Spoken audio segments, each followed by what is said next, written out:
in the fourth Sunday of Lent, all right?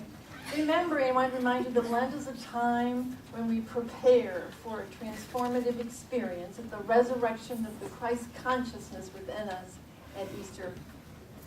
It's a time when we get to prepare so that we might rise up into our spirituality.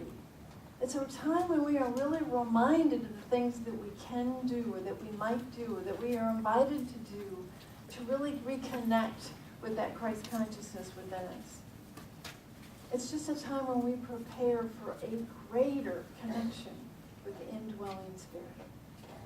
We're reminded to do that. Each week I've talked about different set of spiritual practices that you could do, and I've invited you to use this time of Lent for that purpose, to deepen your spirituality so that we can really experience the freedom, the glory, the majesty, the wonder of being one God. This week, I've asked, what are you giving up? And actually, it probably should be, what are you willing to give up if you haven't given anything up yet? You know, so often in the Protestant and the Catholic churches, Lent was a time when you gave something up. And it was a powerful spiritual practice. And I believe that it still is a powerful spiritual practice to give something up. Because as you do it, you release an attachment. You release that which might be holding you back. You release it, and as you go through that process of letting it go, you'll experience something. You will experience a change.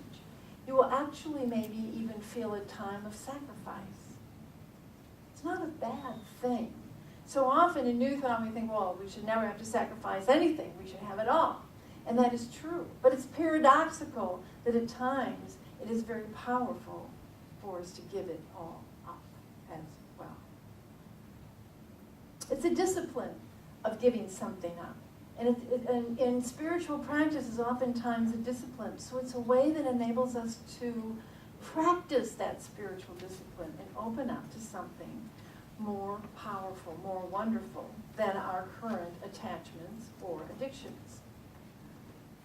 Metaphysically, it's a time when we give up whatever keeps us small.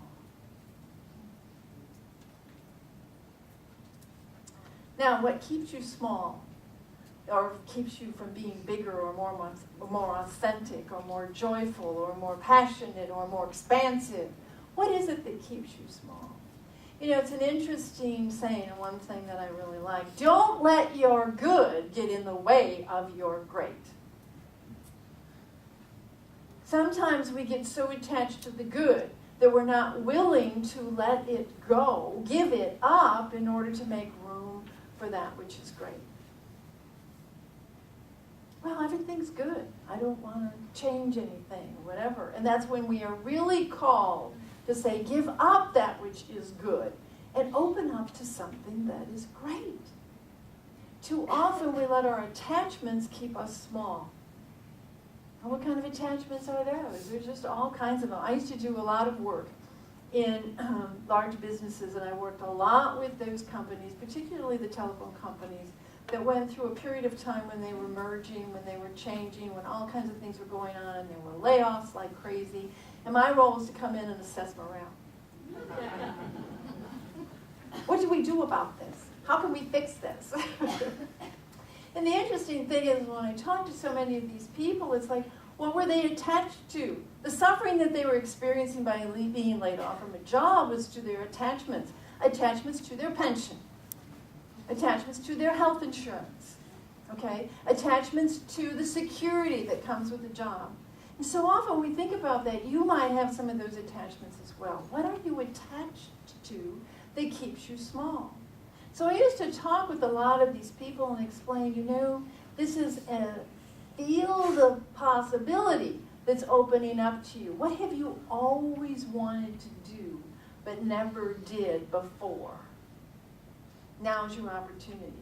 Yeah, but, you know, I won't have the security, I won't have the pension, I won't have the paycheck, I won't have the insurance, I won't have this, I won't have that. And I said, give it up.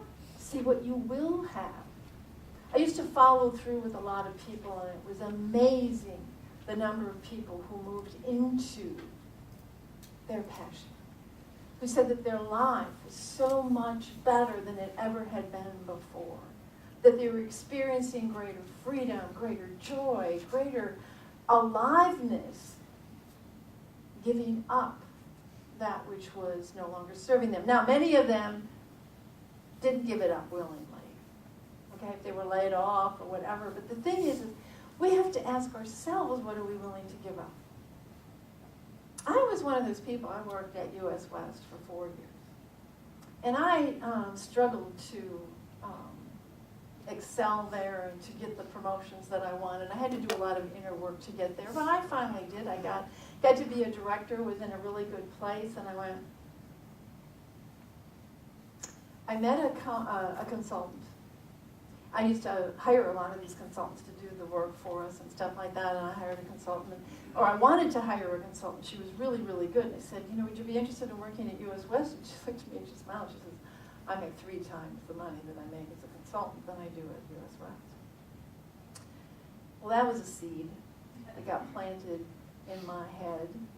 And I thought, sometimes if we give up what's really good, we open up to the potential for something great. I quit. I had a pension. I had insurance. I had security. I had all those things, whatever that you want, whatever, and I quit.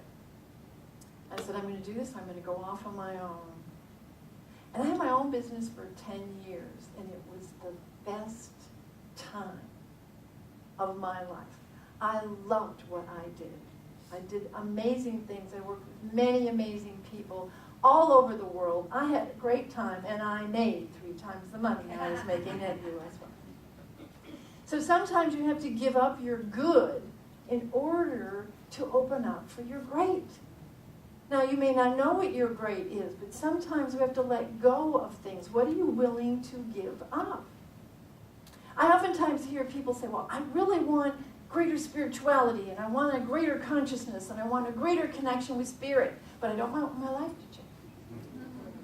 Okay? I want everything to stay the same, but I also want all this and that. So, well, what are you willing to give up? Nothing. So when we give something up, we open. It's like sometimes when we give something up, we make a vacuum. And that vacuum opens us up to something greater if we're setting that intention. So what are you willing to give up to experience greater spirituality? I want you to also think about what you hold on to that not only keeps you small, but weighs you down. I think you've all heard of the movie, probably seen it, The Mission. It was about a man who had tremendous guilt and remorse about murders that he had committed. He was a slave trader who spent years selling Amazonian Indians into bondage. Well, he saw the light. He realized his errors, and he was absolutely devastated with guilt, and he was seeking a way to atone for these sins. And he devised a scheme that would just give him pain, amplify the pain of guilt and sorrow and sinfulness. So he throws a huge sack of heavy weaponry. It's just filled with weapons and all kinds of heavy stuff. He throws it over his shoulder, and he sets out to climb a mountain of rocks beside a towering waterfall. Now you just imagine, tortuously ascends this mountain, and with every step he takes, it's just painful, and he's carrying this thing, and he's just in agony, sweating and struggling and feeling that he's paying for his sins. But when he arrives at the top of the waterfall, he finds waiting for him a band of ferocious-looking Indians, the very tribe that he had extracted slaves. The chief, recognizing him, approaches him with a nice, big, slick, solid, shining knife. Certain that the moment of death has come upon him, and he figures this is the ultimate payment for all his sins. He just falls on his knee, and he waits for the final blow. The Indian steps toward him, raises the knife, and briskly cuts the bag of penance from his shoulders. Together, they throw that sack over into the abyss. And the man is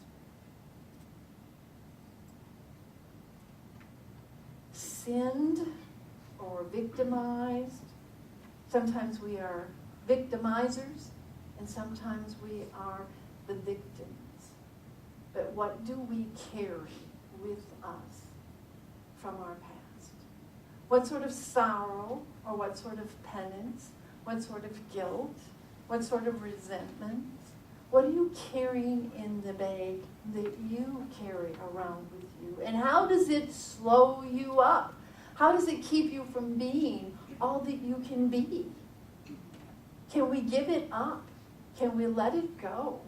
Can you let the love of God with the sword of God come forth and cut off that sack and release it? This is what we're asked to do at this time. What are you carrying with you that you can give up? I'd be willing that everyone here has something that you could give up this Lenten season that you've been carrying around with you for a very, very long time. In this, the Book of Awakening by Mark Nepo, I've talked about this before. It's great. He has daily little stories of things. It's a wonderful book and gift. I think our bookstore is going to be carrying it. But this day, he talks about let go of the rice. Now, you probably heard about this story before, but I'm going to read it again anyway. So much can happen with our hands open. In fact, closing and stubbornly maintaining our grip is often what keeps us stuck. That we want to blame everything and everyone else, especially what we're holding on to. It's not my fault that I have to hold on to this. There's an ancient story from China that makes all this very clear. It stems from the way traps were set for monkeys. A coconut was hollowed out through an opening that was cut to the size of the monkey's open hand. Rice was then placed in the carved out fruit, which was left in the path of the monkeys. Sooner or later, a hungry monkey would smell the rice and reach its hand in. But once fisting the rice, its hand could no longer fit back through the opening. The monkeys were caught. The monkeys that were caught were those who would not let go of the rice, because they were stuck. As long as the monkey maintained its grip on the rice, it was a prisoner of its own making. The trap worked because the monkey's hunger was the master of its reach. Well, the lesson for us is profound. We need to always ask ourselves, what is our rice? What is keeping us from opening our grip and letting go? What do you hang on to that you simply won't let go that keeps you stuck? What are you hanging on to? He goes on, he says, upon hearing this story, that I finally understood the tense ritual of rejection that exists between my mother and me. Like any child, I've always wanted her love and approval. But suddenly I realized that this has been my rice. The more it has not come, the tighter my grip. My hunger for her love has been the master of my reach. Even in other relationships, I have been a caught monkey, unwilling to let go. He's not talking about rice, he's talking about a yearning for his mother's love. I have since unfolded the grip in my heart, and humbly I can see now that the real challenge of surrender for all of us is not just letting go, but letting go of something we yearn for.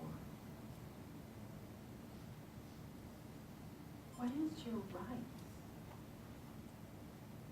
The truth is that food is everywhere. Though the stubborn monkey believes it's a matter of hunger and that there will be no other food, it only has to let go for life to unfold. It's whatever we're holding on to, we only have to let go for life to unfold. Our journey in life is no different. For though we stubbornly cling, believing in our moment of hunger that there is no other possibility, we only have to let go of what we want so badly, and our life will unfold. He talks about this in the context of surrender. That, we hang on to things. What are we hanging on to? What are our attachments? Sometimes we have expectations for people in our lives, okay? We want them to be this way. Oftentimes parents have this for their children. Oh, I want this so much for my children. And oftentimes when I counsel people such as that, I say, let go. You have to be willing to let your children grow and do what they are called to do. How often do we find ourselves hanging on, I want this, I want this, I want this. And sometimes it's not a material thing, but it's a way we want people to act, the way we want something to interact, the way we want people to be, and so on. It becomes our rights. And if we don't let go and we don't surrender, we don't open up to the infinite possibilities that are available to us and to those that we love, we hang on so tightly.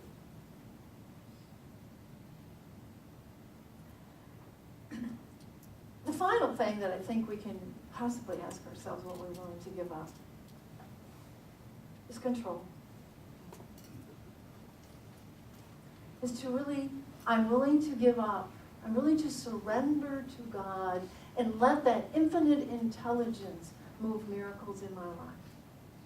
It doesn't mean we don't declare what we want. We declare that which we desire. We make it known what we are asking for, what we want, and then are we willing to give it up and let God? So my invitation to you this week for Lent is to think about, what are you willing to give up that you're carrying from your past? What story are you carrying in your bag of weaponry? What guilt, what shame, what hurt, what vengeance, what hostility, what resentment, what are you carrying that you are willing to let go of, to give it up? For as you do, you become free to move, to expand, to grow. What are you hanging on to? What is your right? And think about that in terms of not just simple and little attachments, but the big ones as well. And what would happen if you just let go and surrendered and give it up? Are you willing to give up your good to experience your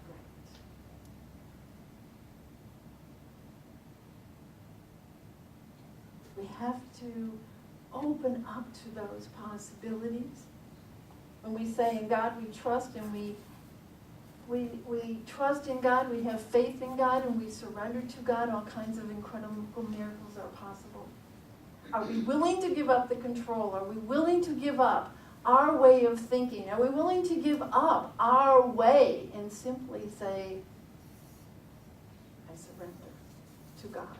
I have faith and know that the infinite will create that which is so much greater than I can ever individually imagine. So I'm going to ask you to do that this week. At least think of one thing you are willing to give up, whatever it may be. And to do it, give it up. Sacrifice. Now don't go into martyrdom. That would be another sack that you would carry around. But rather opening up to, what can I give? What can I truly give up that will let me be free and open and experience life more authentically, more joyfully, more gratefully, more gloriously.